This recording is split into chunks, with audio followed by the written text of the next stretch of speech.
arco e a lira. O poema, a revelação poética, poesia e história. Por Otávio Paz. Tradução Ari Reutemann e Paulina Watt. Editora Kozak Naif. Canal Lê Conde.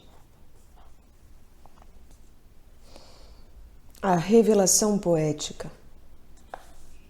A outra margem.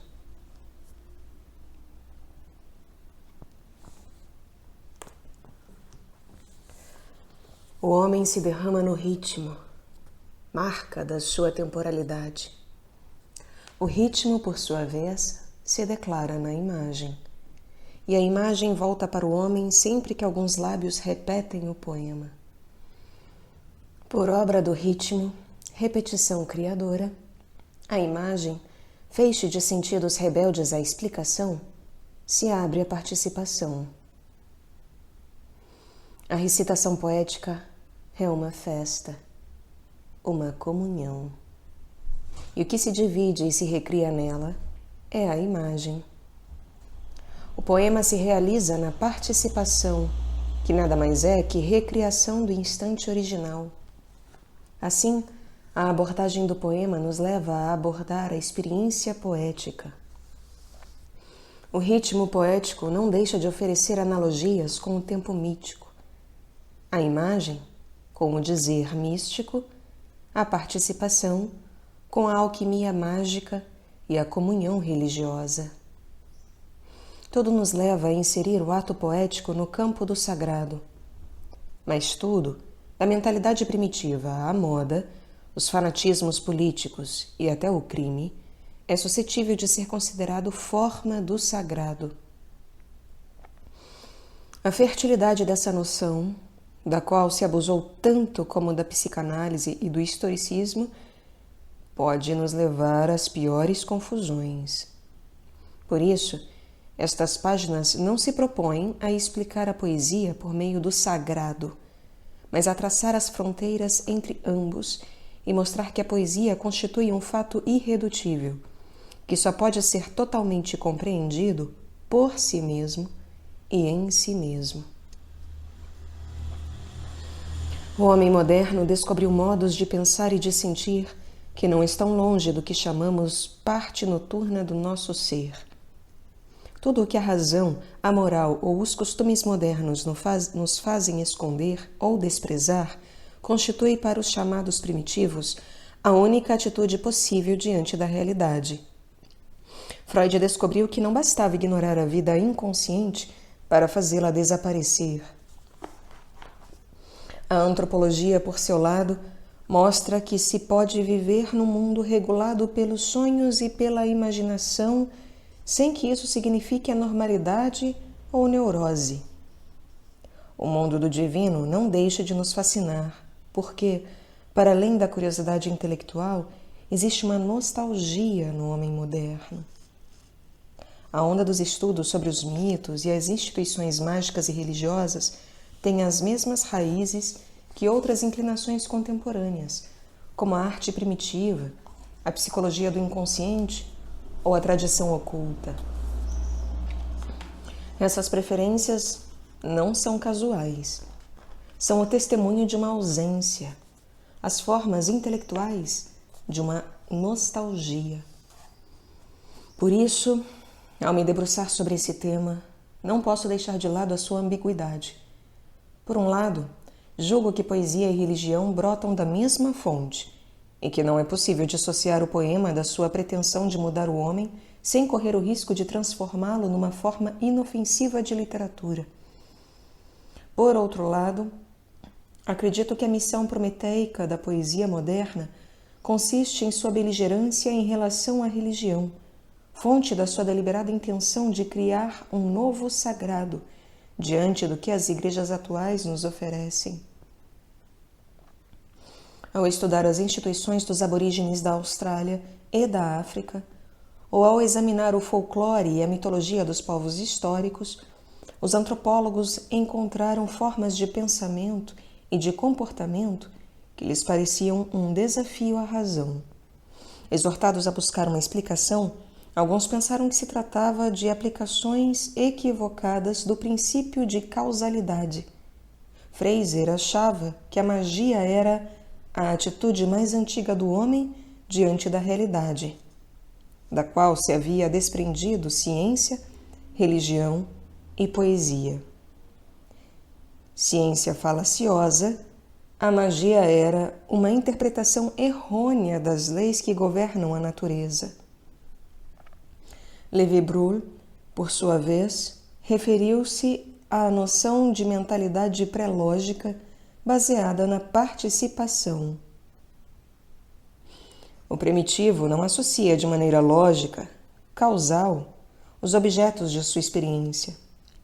Não os vê como uma corrente de causas e efeitos, nem os considera fenômenos diferentes, mas percebe uma participação recíproca entre tais objetos, de maneira que um deles não pode mover-se sem afetar o outro. Isto é, não se pode tocar um sem influir no outro e sem que o próprio homem mude. Freud, por sua vez, aplicou com pouco sucesso suas ideias ao estudo de certas instituições primitivas. Jung também tentou uma explicação psicológica, baseando-se no inconsciente coletivo e nos arquétipos míticos universais. Lévi-Strauss busca a origem do incesto, talvez o primeiro não dirigido pelo homem à natureza. De Maizière se debruça sobre os mitos arianos e descobre na comunhão primaveril, como poeticamente a chama num dos seus livros, O Festim da Imortalidade, estudo da mitologia comparada indo-europeia. Cassirer concebe o mito, a magia, a arte e a religião como expressões simbólicas do homem. Malinowski, mas o campo é imenso e meu propósito não é esgotar uma matéria tão rica e que se transforma dia a dia, à medida que surgem novas ideias e descobertas. A primeira pergunta que devemos fazer diante dessa enorme massa de fatos e hipóteses é se existe mesmo isso a que se dá o nome de sociedade primitiva. Nada mais discutível. Os Lacandones, por exemplo, podem ser considerados um grupo que vive em condições de real arcaísmo. No entanto, trata-se dos descendentes diretos da civilização maia, a mais complexa e rica que já surgiu em terras americanas. As instituições desse grupo não constituem a gênese de uma cultura. São os seus últimos restos. Sua mentalidade não é pré-lógica, nem suas práticas mágicas representam um estado pré-religioso, já que a sociedade dos Lacandones não antecede coisa alguma, exceto a morte. E assim, essas formas parecem mostrar-nos mais como morrem que como nascem certas culturas. Em outros casos, como indica Toynbee, trata-se de sociedades cuja civilização se petrificou, como acontece com a sociedade esquimó. Portanto, pode-se concluir que, decadentes ou petrificadas, nenhuma das sociedades que os especialistas estudam merece realmente ser chamada de primitiva. A ideia de uma mentalidade primitiva, no sentido de algo antigo, anterior e já superado, ou em via de superação, é uma das tantas manifestações de uma concepção linear da história. Desse ponto de vista, é uma excrescência da noção de progresso. Ambas provêm, aliás, da concepção quantitativa do tempo. E não é só isso. Na primeira de suas grandes obras, Lévi-Brul afirma que a necessidade de participação certamente é mais imperiosa e intensa, mesmo entre nós, que a necessidade de conhecer ou de adaptar-se às exigências lógicas. É mais profunda e vem de mais longe. Os psiquiatras encontraram certas analogias entre a gênese da neurose e a dos mitos. A esquizofrenia revela semelhanças com o pensamento mágico. Para as crianças, diz o psicólogo Piaget, a verdadeira realidade é constituída pelo que nós chamamos de fantasia. Entre duas explicações para um fenômeno, uma racional e outra maravilhosa, escolhem fatalmente a segunda, porque lhes parece mais convincente. Fraser, por seu lado, denuncia a persistência das crenças mágicas no homem moderno. Mas não é necessário apelar para mais testemunhos. Todos nós sabemos que não são apenas os poetas, os loucos, os selvagens e as crianças que apreendem o mundo num ato de participação irredutível a raciocínio lógico. Cada vez que sonham, se apaixonam ou comparecem às suas cerimônias profissionais, cívicas ou políticas, o resto dos homens participa, volta, forma parte desta vasta Society of Life, que, segundo Cassirer, é a origem das crenças mágicas. E não excluo os professores, os psiquiatras e os políticos. A mentalidade primitiva se encontra em toda parte, seja recoberta por uma camada racional, seja a plena luz. Mas não parece legítimo designar todas essas atitudes com o adjetivo primitivo, pois não constituem formas antigas, infantis ou regressivas da psique, e sim uma possibilidade presente e comum a todos os homens. Se para muitos o protagonista dos ritos e cerimônias é um homem radicalmente diferente de nós, um primitivo ou um neurótico, para outros a essência do sagrado não é o homem, mas as instituições. Conjunto de formas sociais, o sagrado é um objeto. Ritos, mitos, festas, lendas, aquilo que designam com a reveladora expressão material, estão ali, à nossa frente. São objetos, coisas. Hibbert e Moss sustentam que os sentimentos e emoções do crente diante do sagrado não constituem experiências específicas nem categorias especiais. O homem não muda, e a natureza humana é sempre a mesma. Amor, ódio, temor, medo, fome, sede. O que muda são as instituições sociais. Essa opinião me parece que não corresponde à realidade. O homem é inseparável de suas criações e de seus objetos.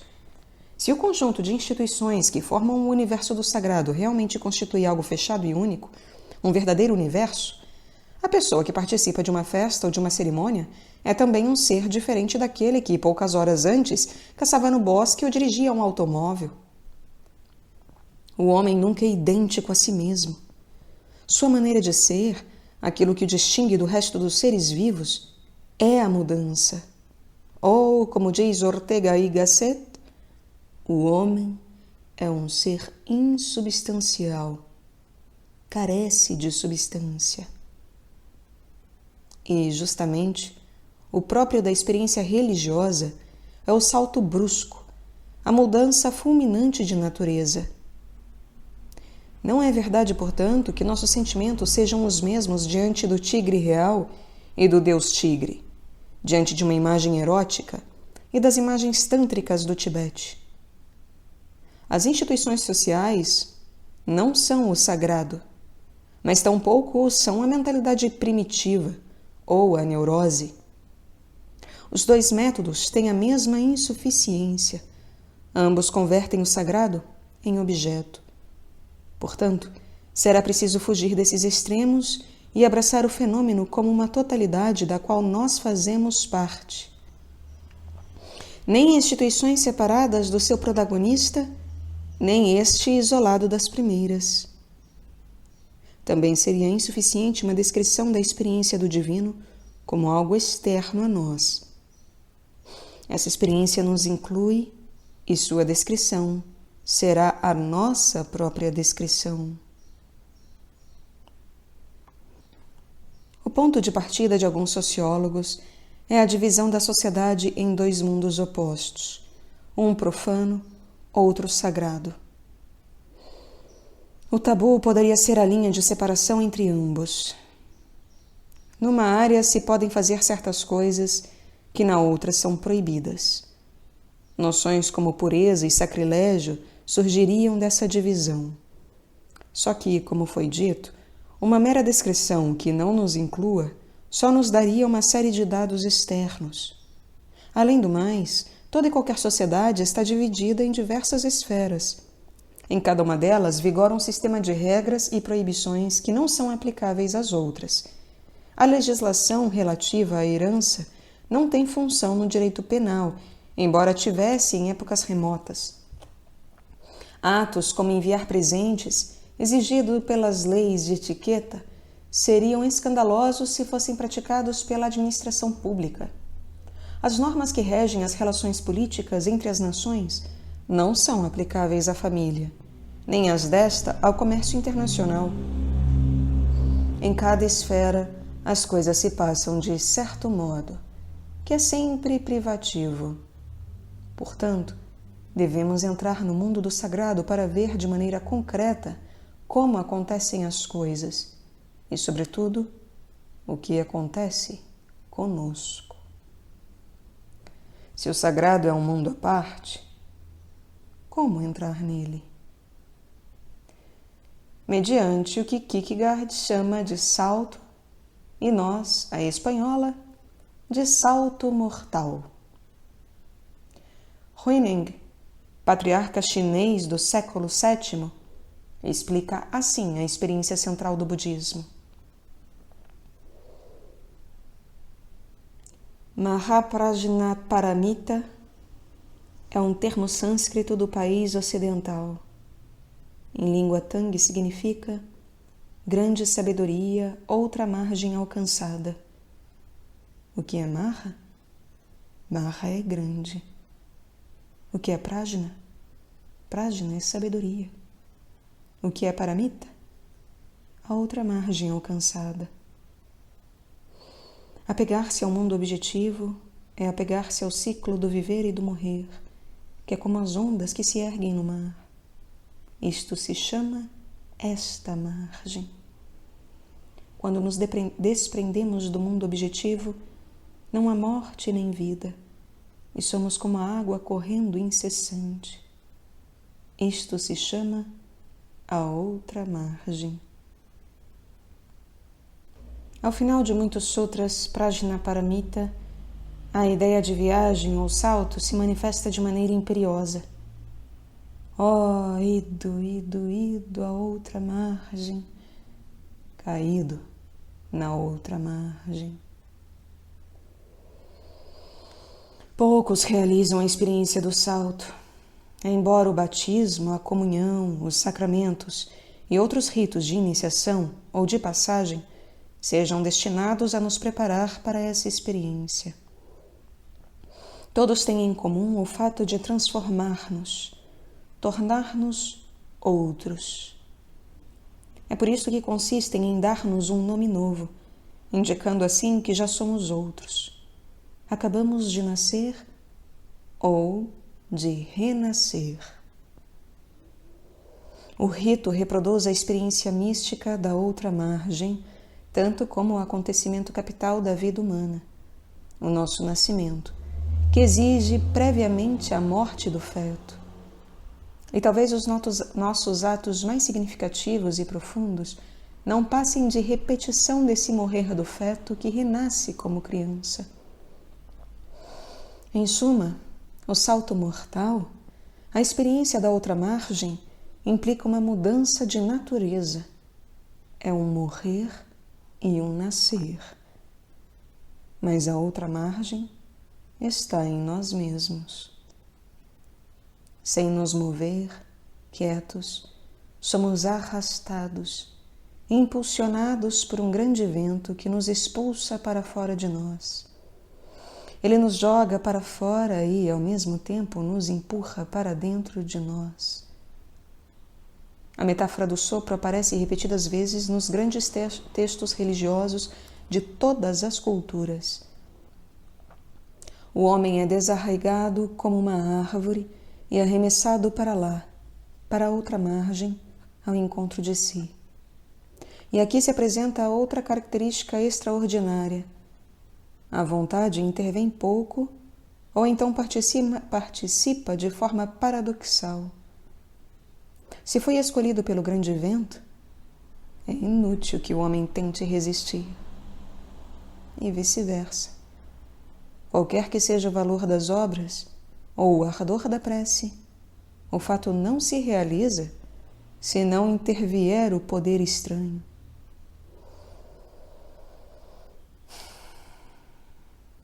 A vontade se mistura com outras forças de maneira inextricável, exatamente como no momento da criação poética.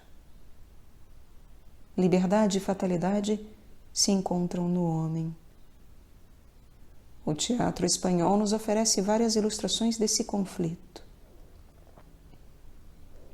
Em El Condenado por Desconfiado, Tirso de Molina, ou quem quer que seja o autor dessa obra, apresenta Paulo, um asceta que há 10 anos busca salvação na austeridade de uma caverna.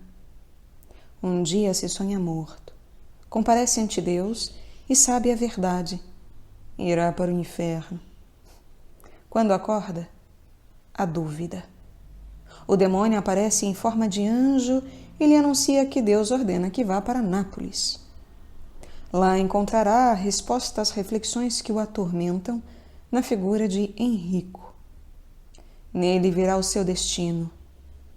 Porque el fin que aquel tuviere, esse fin has de tener. Henrico é el hombre mais malo del mundo, mas dono de 2 virtudes, o amor filial e a fé. Ante o espelho de Henrico, Paulo retrocede horrorizado. Depois, não sem certa lógica, decide imitá-lo. Mas Paulo só vê uma parte, a mais externa, do seu modelo, e ignora que esse criminoso é também um homem de fé, que nos momentos decisivos se entrega a Deus sem reticências. No fim da obra, Henrico se arrepende e se abandona à vontade divina sem segundos pensamentos. Dá o salto mortal e se salva. Paulo, obstinado, dá outro salto para o vazio infernal. De certo modo, afunda em si mesmo, porque a dúvida o esvaziou por dentro. Qual é o delito de Paulo? Para Tirso, o teólogo, a desconfiança, a dúvida. E mais profundamente, a soberba. Paulo jamais se entrega a Deus. Sua desconfiança da divindade se converte em excesso de confiança em si mesmo, no demônio. Paulo é culpado de não saber ouvir. Só que Deus se expressa como silêncio, o demônio como voz. A entrega liberta Henrico do peso do pecado e lhe dá a liberdade eterna. A afirmação de si mesmo derrota Paulo. A liberdade é um mistério, porque é uma graça divina, e a vontade de Deus é inescrutável. Para além dos problemas teológicos que ele, condenado por desconfiado, provoca, é notável a passagem instantânea, a fulminante mudança de natureza que se dá nos protagonistas. Henrico é uma fera. De repente se torna outro e morre arrependido. Paulo também, num instante, se transforma de asceta em libertino. Em outra obra, de Mira de Amesqua, El esclavo del demonio, a revolução psíquica é igualmente vertiginosa e total. Numa das primeiras cenas do drama, um piedoso pregador, Dom Gil, surpreende um galã no momento em que está escalando a varanda de Lisarda, sua amada. O frade consegue dissuadi-lo e o mancebo se afasta. Quando o sacerdote está sozinho, o movimento de orgulho por sua boa ação lhe abre as portas do pecado. Num monólogo relampejante, Dom Gil dá o salto mortal. Da alegria passa ao orgulho e deste à lascívia.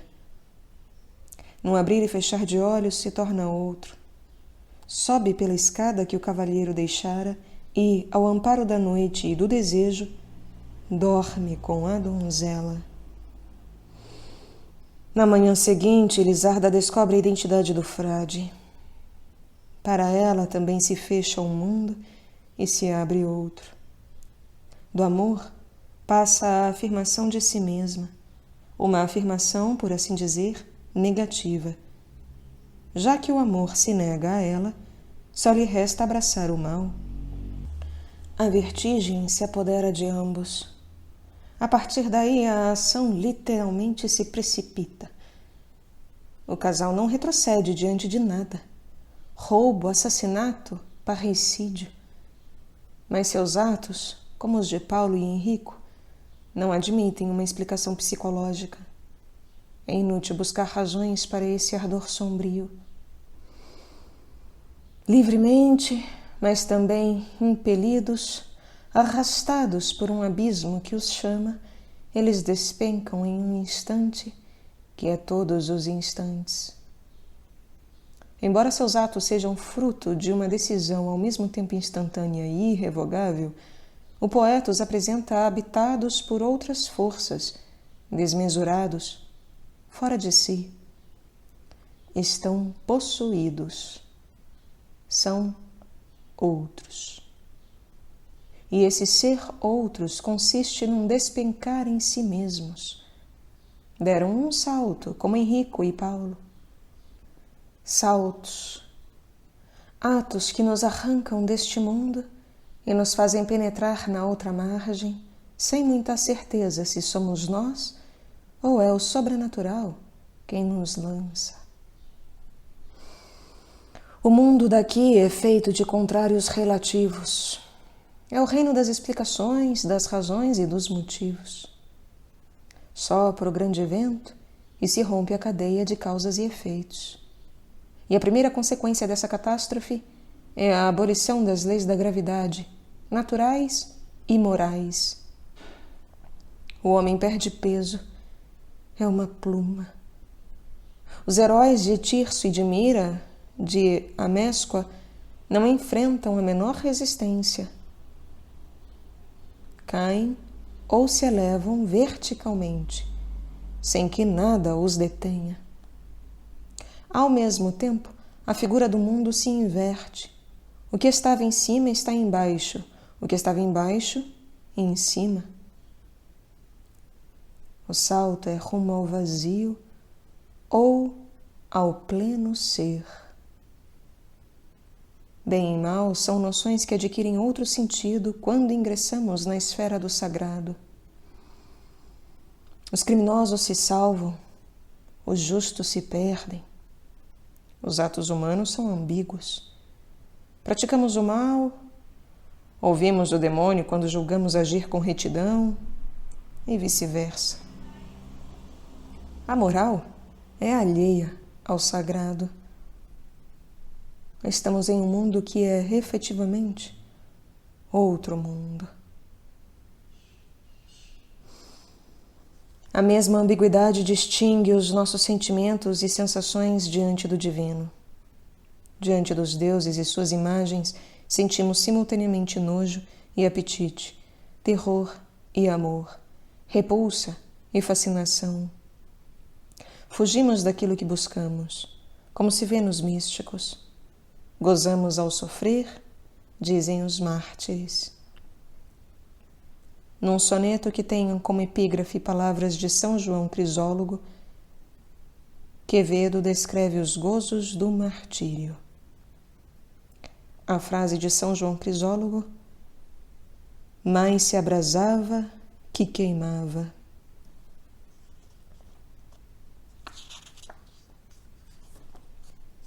O poema. Arde Lorenzo y goza en las parrillas. El tirano en Lorenzo arde y padece, viendo que su valor constante crece cuanto crecen las llamas amarillas. Las brasas multiplica em maravillas, e sol entre carbones amanece, e em alimento a su verdugo ofrece, quizadas del martirio, sus costillas. A Cristo imita em dar-se em alimento a su enemigo, esfuerzo soberano y ardente imitación del sacramento. Mírale el cielo eternizar lo humano, y viendo victorioso el vencimiento, menos abraza que arde el vil tirano.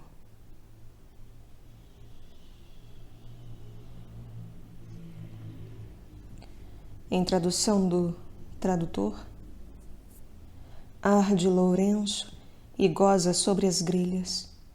O tirano em Lourenço arde e padece, vendo que sua coragem constante cresce tanto quanto crescem as chamas amarelas. As brasas multipliquem maravilhas, e sol entre carvões amanhece. E em alimento a seu verdugo oferece suas costelas guisadas no martírio. Imita Cristo ao dar-se em alimento ao inimigo, esforço soberano e ardente imitação do sacramento.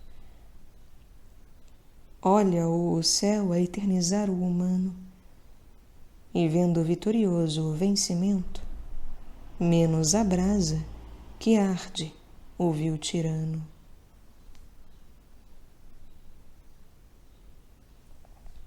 Lourenço, ao queimar-se, goza em seu martírio. O tirano padece e se queima em seu inimigo. Para vislumbrar a distância que separa esse martírio sagrado das torturas profanas, basta pensar no mundo do Marquês de Sade. Ali a relação entre vítima e verdugo é inexistente. Nada rompe a solidão do libertino, porque suas vítimas se tornam objetos. O gozo de seus verdugos é puro e solitário. Não é gozo, mas raiva fria. O desejo dos personagens de Sade é infinito, porque ele jamais consegue se satisfazer. Seu mundo é o da incomunicação, cada qual está sozinho no próprio inferno. No soneto de Quevedo, a ambiguidade da comunhão é levada às últimas consequências. A grelha é um instrumento de tortura e de cozinha, e a transfiguração de Lourenço é dupla. Tanto se converte em guisado como em sol. No plano moral se repete a dualidade. O triunfo do tirano é derrota. A derrota de Lourenço, vitória. E não somente os sentimentos se misturam a ponto de não se saber onde acaba o padecimento e começa o gozo, como Lourenço, por obra da comunhão, também é o seu algoz e este, sua vítima. O divino afeta de uma maneira talvez mais decisiva as noções do espaço e do tempo, fundamentos e limites do nosso pensar. A experiência do sagrado afirma: aqui é lá. Os corpos são ubíquos. O espaço não é uma extensão, mas uma qualidade. Ontem é hoje. O passado volta. O futuro já aconteceu. Se observarmos de perto essa maneira que o tempo e as coisas têm de passar, perceberemos a presença de um centro que atrai ou separa, levanta ou precipita, move ou imobiliza. As datas sagradas reaparecem segundo certo ritmo, que não é diferente do ritmo que junta ou separa os corpos, transtorna os sentimentos, faz dor do gozo, prazer do sofrimento, mal do bem. O universo é imantado. Uma espécie de ritmo tece o tempo e o espaço, sentimentos e pensamentos, palavras e atos, e faz um único tecido com o ontem e o amanhã, o aqui e o lá, náusea e delícia. Tudo é hoje. Tudo está presente. Tudo está. Tudo é aqui. Mas tudo também está em outro lugar e em outro tempo, fora de si e pleno de si. E a sensação de arbitrariedade e capricho se transforma na impressão de que tudo é regido por algo que é radicalmente diferente e alheio a nós.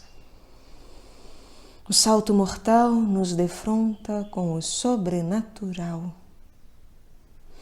A sensação de estar diante do sobrenatural é o ponto de partida de toda a experiência religiosa. O sobrenatural se manifesta, em primeiro lugar, como uma sensação de estranheza radical. E essa estranheza põe em questão a realidade e o próprio existir, exatamente no momento em que se afirma em suas expressões mais cotidianas e evidentes. Lorenzo se transforma em sol, mas também em um atroz pedaço de carne queimada. Tudo é real e irreal. Os rituais e cerimônias religiosas enfatizam essa ambiguidade. Lembro que uma tarde em Mutra, cidade sagrada do hinduísmo, tive a oportunidade de assistir a uma pequena cerimônia à beira do Yamuna. O ritual é muito simples. Na hora do crepúsculo, um brahmani acende o fogo sagrado em um pequeno oratório e alimenta as tartarugas que habitam as margens do rio. Depois recita um hino, enquanto os devotos tangem sinos, cantam e queimam incenso. Neste dia, estava assistindo à cerimônia 2 ou 3 dúzias de fiéis de Krishna, cujo grande santuário se encontra a alguns quilômetros. Quando o Brahmani acendeu o fogo, e que fraca aquela luz diante da noite imensa que começava a se erguer à nossa frente, os devotos gritaram, cantaram e pularam. Suas contorções e gritos não deixaram de me causar desprezo e tristeza.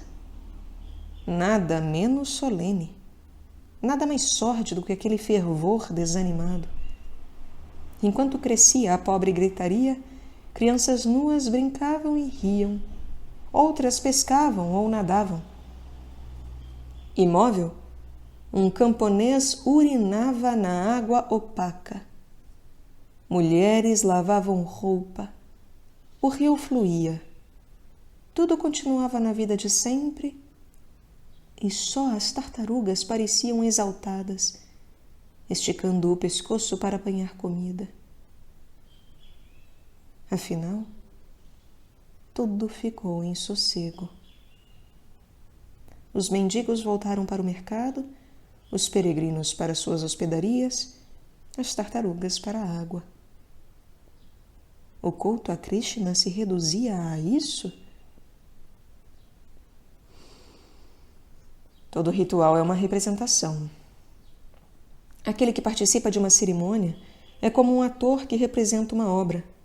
Ao mesmo tempo está e não está em seu personagem. O cenário também é uma representação. Esta montanha é o palácio de uma serpente. Este rio que corre indiferente é uma divindade. Mas nem por isso montanha e rio deixam de ser o que são. Tudo é e não é. Aqueles devotos de Krishna estavam representando, mas não quero dizer com isso que eram atores de uma farsa, e sim sublinhar o caráter ambíguo do seu ato. Tudo transcorre de um modo comum, muitas vezes de uma maneira que nos fere por sua agressiva vulgaridade. E, ao mesmo tempo, tudo está ungido. O crente está e não está neste mundo. Este mundo é e não é real. Às vezes a ambiguidade se manifesta como humor. Um monge perguntou a Unon: "O que é Buda?" "Um excremento seco", respondeu o professor. O adepto do Zen, por meio de exercícios em que não estão ausentes o grotesco e uma espécie de niilismo circular que acaba refutando a si mesmo, atinge a súbita iluminação. Um Sutra Prajna Paramita diz: não pregar doutrina alguma. Isso é pregar a verdadeira doutrina. Um discípulo pergunta: Poderias fazer um som numa harpa sem cordas? O professor não responde por um tempo e depois diz: ouviu? Não, responde o outro. Ao que o professor replica: por que não me pediu que tocasse mais alto? A estranheza é assombro diante de uma realidade cotidiana que se revela de repente como o nunca visto. As dúvidas de Alice nos mostram até que ponto o chão das chamadas evidências pode afundar sob os nossos pés. I'm sure I'm not Ada, for her hair goes in such long ringlets, and mine doesn't go in ringlets at all. And I'm sure I can't be Mabel. Besides, she's she, and I'm I. And, oh dear, how puzzling it all is. Estou certa de que não sou Ada, pois ela tem os cabelos encaracolados e os meus são lisos. Tenho certeza também de que não sou a Mabel. Além do mais, ela é ela, e eu sou eu, e... poxa, como tudo isso é tão estranho.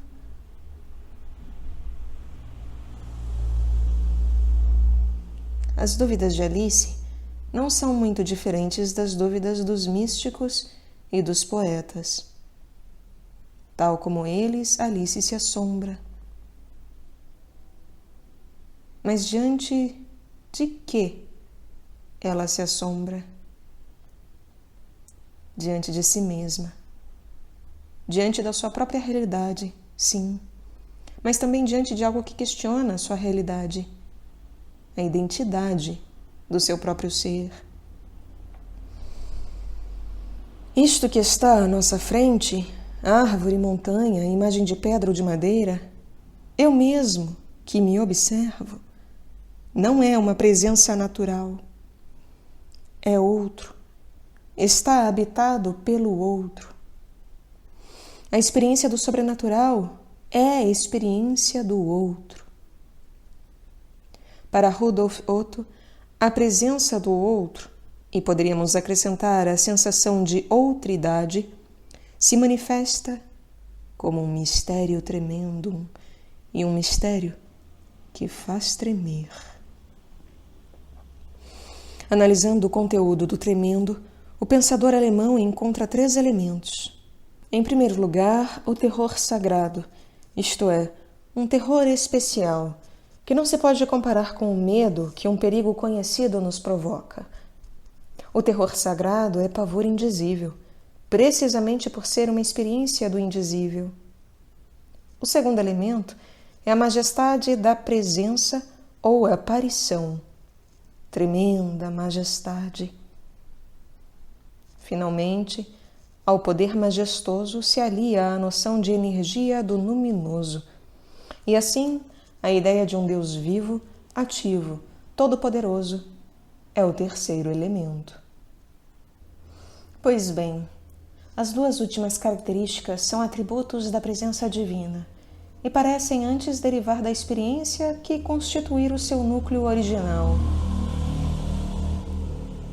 Portanto, podemos excluí-las e ficar com a característica essencial, mistério que faz tremer. Mas, analisando esse mistério terrível, percebemos que o que sentimos diante do desconhecido não é sempre terror ou temor. Pode muito bem ocorrer que experimentemos o contrário, alegria, fascinação. Em sua forma mais pura e original, a experiência da outridade é estranheza, estupefação, paralisia do ânimo, assombro. O próprio filósofo alemão reconhece isso quando diz que o termo mysterium deve ser compreendido como a noção capital da experiência. O mistério, isto é, a inacessibilidade absoluta, não passa de uma expressão da outridade, desse outro que se apresenta como algo alheio e estranho a nós por definição. O outro é algo que não é como nós, um ser que é também o não ser. E a primeira coisa que sua presença desperta é a estupefação. Pois bem, a estupefação diante do sobrenatural não se manifesta como terror ou temor, como alegria ou amor, mas como horror. O horror inclui o terror, o ir para trás, e a fascinação que nos leva a fundir-nos com a presença. O horror nos paralisa, e não porque a presença seja ameaçadora em si mesma, mas porque sua visão é insuportável e fascinante ao mesmo tempo. E essa presença é horrível, porque nela tudo se exteriorizou. É um rosto ao qual afluem todas as profundidades, uma presença que mostra o verso e o anverso do ser. Baudelaire dedicou páginas inesquecíveis à formosura horrível, irregular. Essa formosura não é deste mundo. O sobrenatural a ungiu e é uma encarnação do outro. A fascinação que ela nos provoca é a da vertigem. Mas, antes de cair nela, temos uma espécie de paralisia. Não é à toa que o tema da petrificação aparece tantas vezes em mitos e lendas. O horror nos corta o fôlego, gela o sangue, petrifica. A estupefação diante da presença estranha é, antes de mais nada, uma suspensão do ânimo, ou seja, um interromper a respiração, que é o fluir da vida. O horror põe a existência em questão. Uma mão invisível nos mantém na aflição. Não somos nada, e o que nos rodeia é nada. O universo vira abismo, e à nossa frente não há nada a não ser essa presença imóvel que não fala, não se mexe, nem afirma isto ou aquilo. Apenas está presente. E esse simples estar presente gera o horror. O momento central do Bhagavad Gita é a epifania de Krishna. O Deus tomou a forma de condutor do carro de guerra de Arjuna. Antes da batalha, trava-se um diálogo entre Arjuna e Krishna. O herói vacila. Mas o que perturba seu ânimo não é a covardia, mas a piedade. A vitória significa a matança de gente do seu sangue, já que os chefes do exército inimigo são seus primos, seus professores e seu meio-irmão. Diz Arjuna: se a família é destruída, a eterna religião da tradição familiar fica também abolida. E com elas, fundamentos do mundo, a do universo inteiro. A princípio, Krishna combate essas afirmações com argumentos terrestres. O guerreiro deve combater porque a luta é seu dharma. Ausentar-se do combate é trair o seu destino e o que é ele mesmo, um lutador.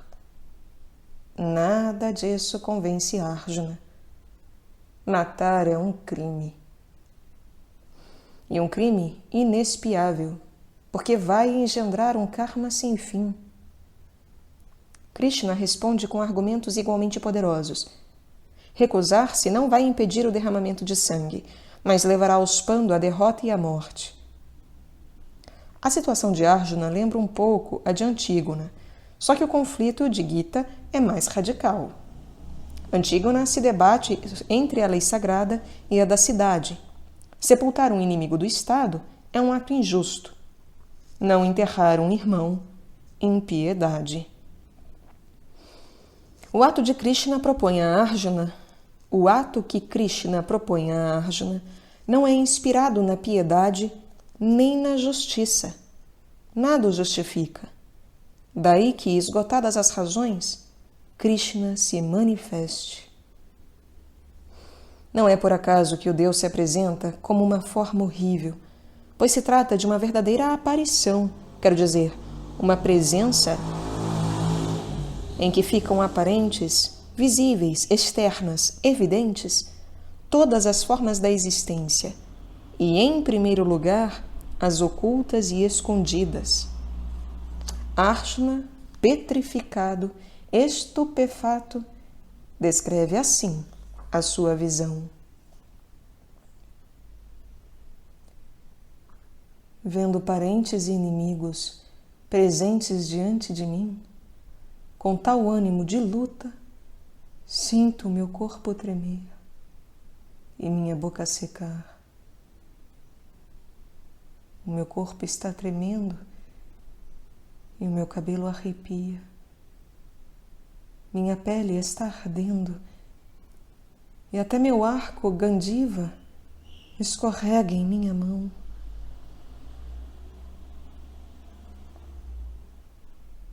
Vishnu é a casa do universo e sua aparência é horrível porque se manifesta como uma presença heteróclita, feita de todas as formas, tanto as da vida como as da morte. O horror é assombro diante de uma totalidade cheia e inacessível. Diante dessa presença, que compreende todas as presenças, bem e mal deixam de ser mundos opostos e discerníveis, e os nossos atos perdem peso, tornam-se inescrutáveis. As medidas são outras. Krishna resume a situação em uma frase: e você vai ser só um instrumento. Arjuna é apenas uma ferramenta nas mãos do Deus. O machado não sabe o que move a mão que o empunha. Há atos que não podem ser julgados pela moral dos homens. Os atos sagrados. Na escultura asteca, o sagrado também se expressa como repleto e cheio demais. Mas o horrível não consiste na mera acumulação de formas e símbolos, e sim em mostrar no mesmo plano e no mesmo instante as duas vertentes da existência. O horrível mostra as vísceras do ser. Coatlicue está coberta de espigas e caveiras, de flores e garras. Seu ser é todos os seres. O de dentro está fora.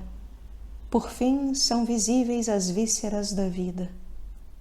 Mas essas vísceras são a morte. A vida é a morte, e esta, aquela. Os órgãos da gestação são também os da destruição. Pela boca de Krishna flui o rio da criação. Por ela se precipita o universo para sua ruína. Tudo está presente. E esse tudo está presente equivale a tudo está vazio. De fato, o horror não se manifesta apenas como presença total, mas também como ausência. O chão afunda, as formas desmoronam, o universo sangra. Tudo se precipita na direção de um branco. Há uma boca aberta, uma fossa. Baudelaire sentiu isso como ninguém.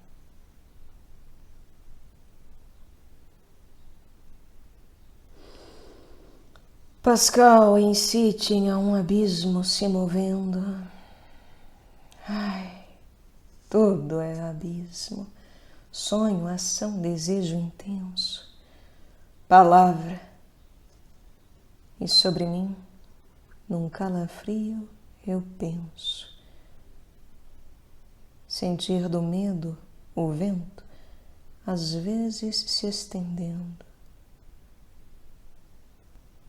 Em volta, no alto, embaixo, a profundeza, o denso.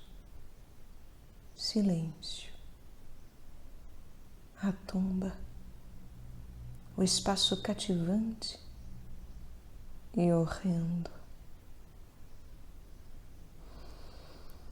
Em minhas noites, Deus, o sábio dedo erguendo, desenha um pesadelo multiforme e imenso. Tenho medo do sono, o túnel que me esconde, cheio de vago horror, levando não sei aonde. Do infinito, à janela, eu gozo os cruéis prazeres. E o meu espírito, ébrio afeito ao desvario, ao nada inveja a insensibilidade e o frio.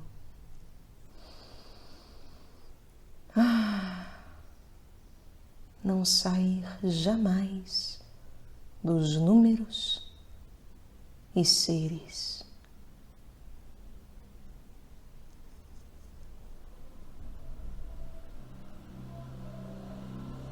Poema O Abismo em As Flores do Mal, tradução de Ivan Junqueira. Assombro, estupefação, alegria. É muito rica a gama de sensações ante o outro. Mas todas elas têm uma coisa em comum. O primeiro movimento do ânimo é ir para trás. O outro nos repele. Abismo, serpente, delícia, monstro belo e atroz. E essa repulsa é sucedida pelo movimento contrário.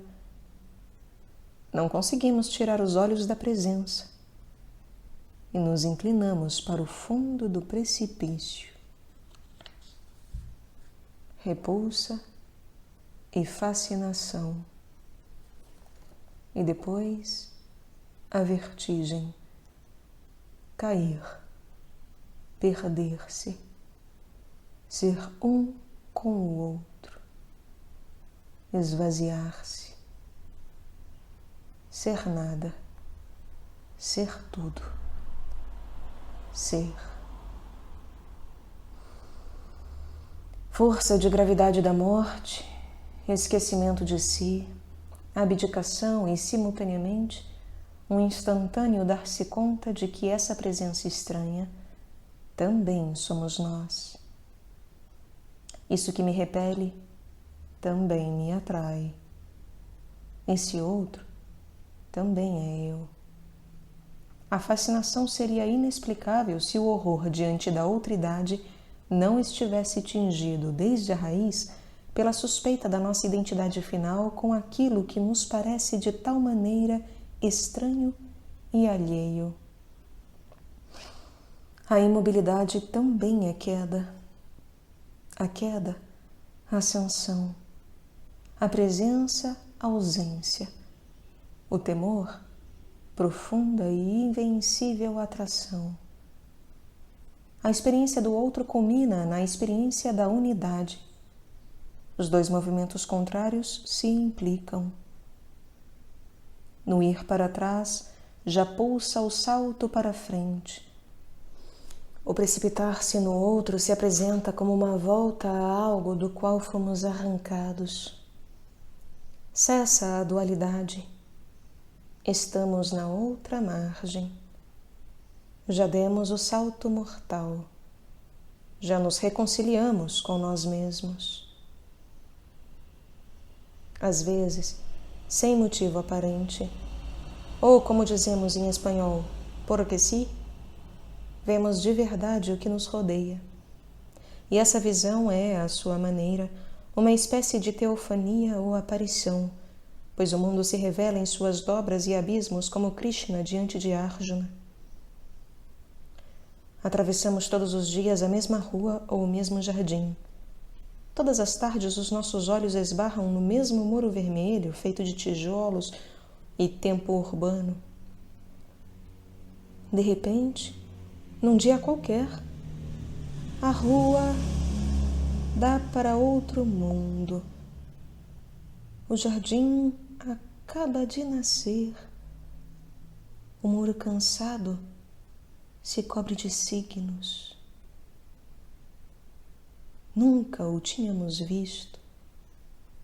E agora ficamos assombrados por serem assim, a tal ponto e tão poderosamente reais. Sua própria realidade compacta nos faz duvidar. São assim as coisas ou são de outro jeito? Não, já tínhamos visto antes isso que vemos pela primeira vez. Em algum lugar em que talvez nunca tenhamos estado, já estavam o muro, a rua, o jardim. E a estranheza é sucedida pela saudade. Parece que nos lembramos e queremos voltar para lá, para esse lugar onde as coisas são sempre assim, banhadas por uma luz antiquíssima e ao mesmo tempo recém-nascida. Nós também somos de lá. Um sopro nos golpeia a testa.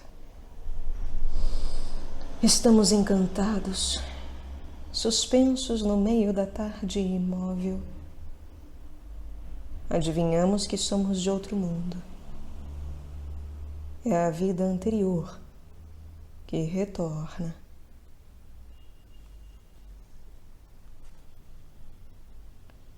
Os estados de estranheza e reconhecimento, de repulsa e fascinação, de separação e reunião com o outro, são também estados de solidão e comunhão conosco.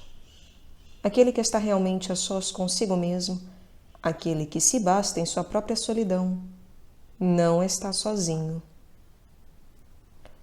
A verdadeira solidão consiste em estar separado do seu ser, em ser dois. Todos nós estamos sozinhos, porque todos somos dois. O estranho, o outro, é o nosso duplo. Repetidas vezes tentamos agarrá-lo. Repetidas vezes ele nos escapa. Não tem rosto nem nome, mas está sempre ali, escondido. Toda noite, por umas poucas horas, volta a fundir-se conosco. Toda manhã se separa. Seremos o seu vazio? O rastro da sua ausência? É uma imagem? Mas não é o espelho, e sim o tempo que o multiplica. E é inútil fugir, aturdir-se, envolver-se no turbilhão das ocupações, das tarefas, dos prazeres. O outro está sempre ausente, ausente e presente. Há um vazio, uma fossa aos nossos pés. O homem vive descontrolado, angustiado, procurando esse outro que é ele mesmo, e nada pode trazê-lo de volta a si, exceto o salto mortal, o amor, a imagem, a aparição.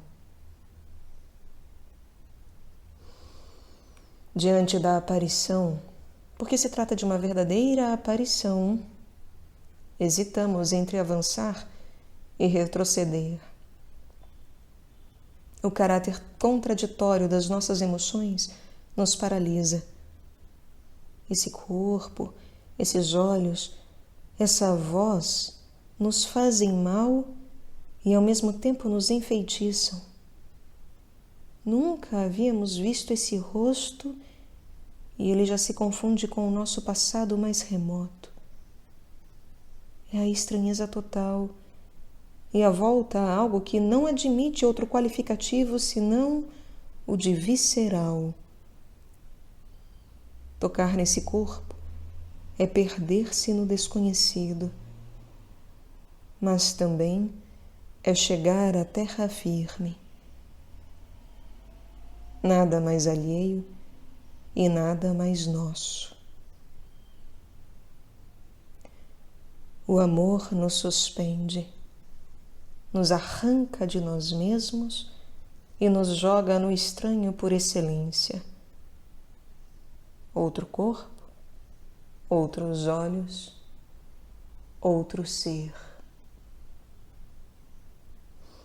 E é só nesse corpo, que não é o nosso, e nessa vida irremediavelmente alheia, que podemos ser nós mesmos. Não há mais outro. Não há mais dois. O instante da alienação mais completa é o da plena retomada do nosso ser.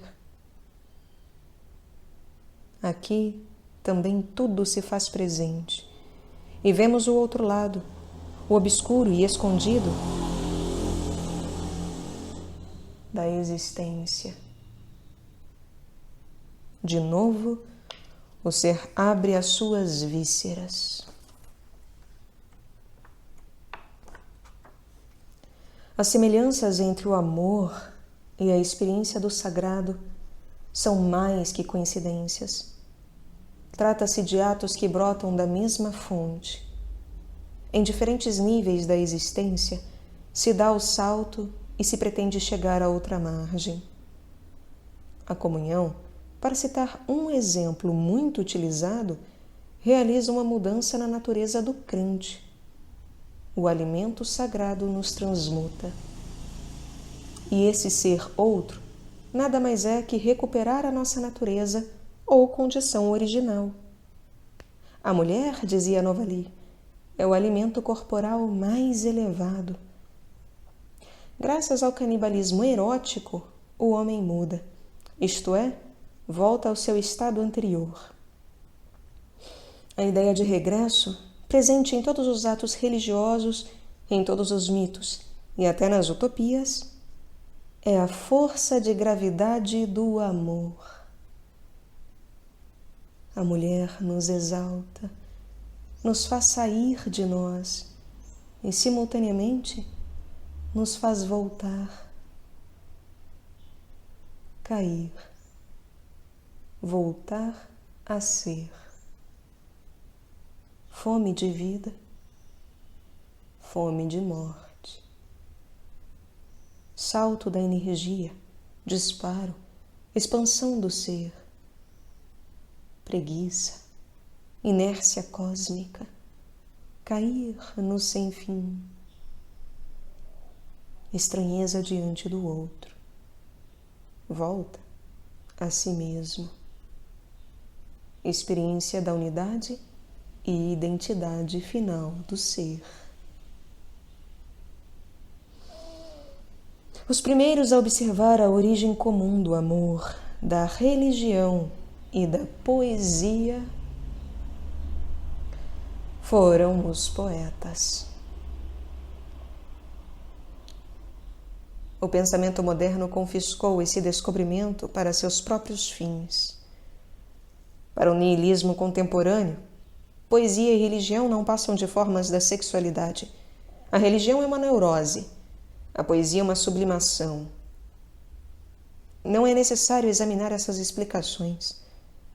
Tampouco as que pretendem explicar um fenômeno por outro, econômico, social ou psicológico, que por sua vez necessita de outra explicação.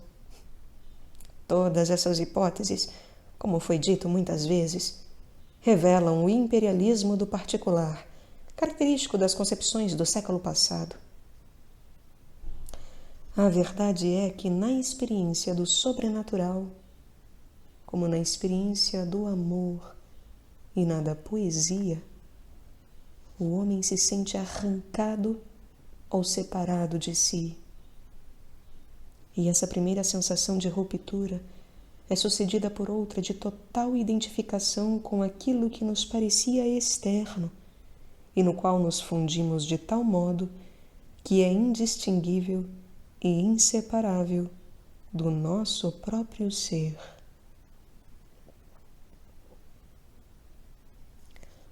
Por que não pensar, então, que todas essas experiências têm como centro comum algo mais antigo que a sexualidade, a organização econômica, social ou qualquer outra coisa, causa. O sagrado transcende a sexualidade e as instituições sociais em que se cristaliza. É erotismo, mas é algo que transpassa o impulso sexual.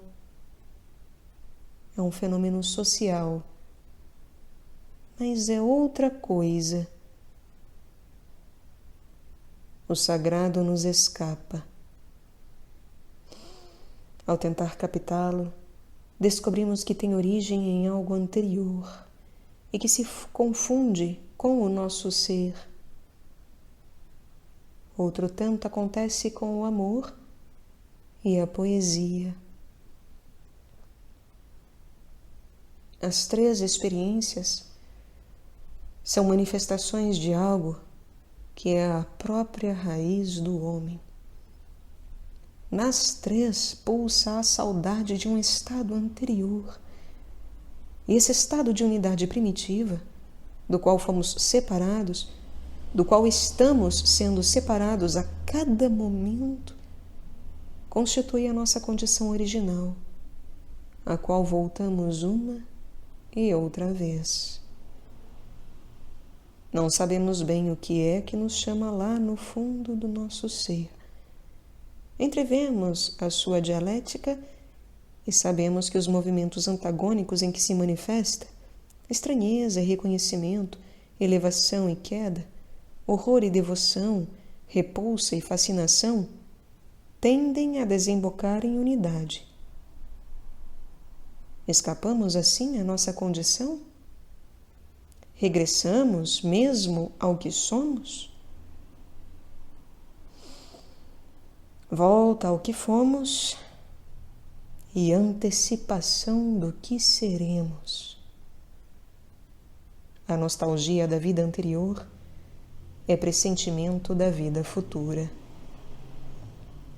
Mas uma vida anterior e uma vida futura que são aqui e agora e que se definem num instante relampejante.